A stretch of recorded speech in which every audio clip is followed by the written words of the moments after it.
Kaidah yang kedua, al-ibadatu haqqun mahdun lillahi ta'ala la yusyarikuhu fiha ahadun.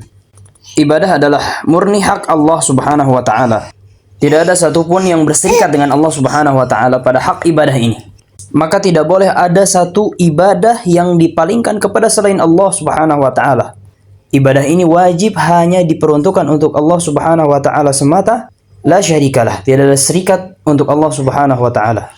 Allah Azza wa Jalla berfirman, "Wa ma khalaqtul jinna wal insa illa liya'budun." Adz-Dzariyat ayat 56. Tidaklah kuciptakan jin dan manusia kecuali agar mereka mentauhidkanku. Allah juga berfirman di surat An-Nahl ayat 36, "Wa laqad ba'atsna fi kulli ummatin rasulan an i'budullaha wajtanibut taghut." Sungguh telah kami utus kepada setiap umat seorang rasul untuk menyerukan, sembahlah oleh kalian Allah Azza wa Jalla saja dan jauhilah oleh kalian taghut, segala sesembahan selain Allah Azza wa Jalla. Allah juga berfirman di surat An-Nisa ayat 36, "Wa'budullaha wa la tusyriku bihi syai'a."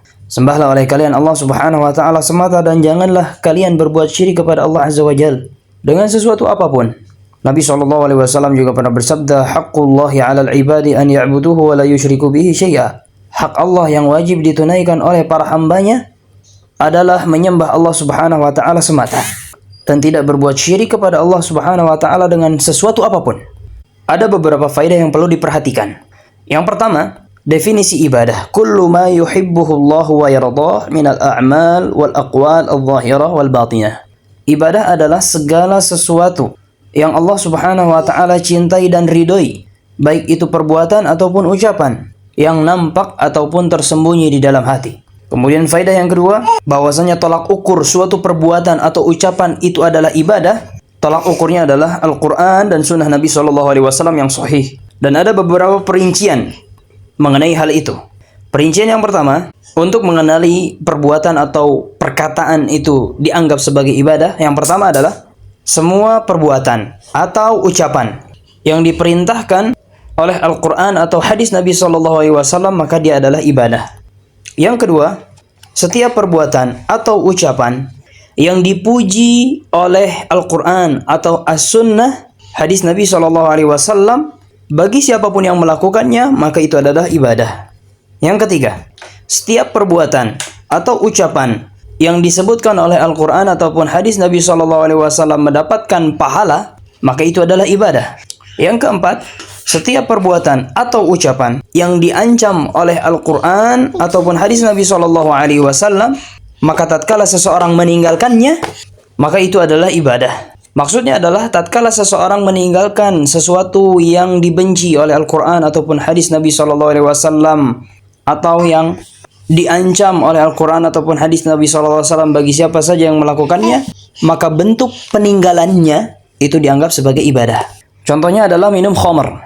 Di dalam Al-Quran ataupun hadis Nabi SAW terdapat ancaman bagi siapapun yang melakukannya. Maka tatkala seseorang meninggalkan khamr, ikhlas untuk Allah Subhanahu wa taala mengharapkan pahala, maka dianggap sebagai ibadah. Yang kelima, setiap perbuatan ataupun ucapan yang Al-Quran atau hadis Nabi SAW menganggap ucapan atau perbuatan tersebut termasuk dari keimanan, maka itu adalah ibadah. Contohnya adalah la yu'minu ahadukum hatta yuhibba li akhihi ma yuhibbu li nafsihi. Tidak beriman salah seorang di antara kalian sampai mencintai untuk saudaranya apa yang dia cintai untuk dirinya sendiri. Contoh yang lain, Nabi SAW bersabda, "Man kana yu'minu billahi wal yawmil akhir falyakul khairan aw liyasmut." Barang siapa yang beriman kepada Allah dan hari akhir, maka hendaknya dia mengucapkan hal-hal yang baik saja atau diam. Kemudian yang keenam, setiap perbuatan atau ucapan yang Al-Quran atau hadis Nabi SAW mengabarkan akan mengazab orang yang melakukannya atau menghukum pelakunya, maka tatkala dia meninggalkan perbuatan yang akan mendapat azab, maka peninggalannya, sikap meninggalkannya itu teranggap sebagai ibadah apabila diniatkan untuk ikhlas mengharap ridha Allah Azza wa Jalla.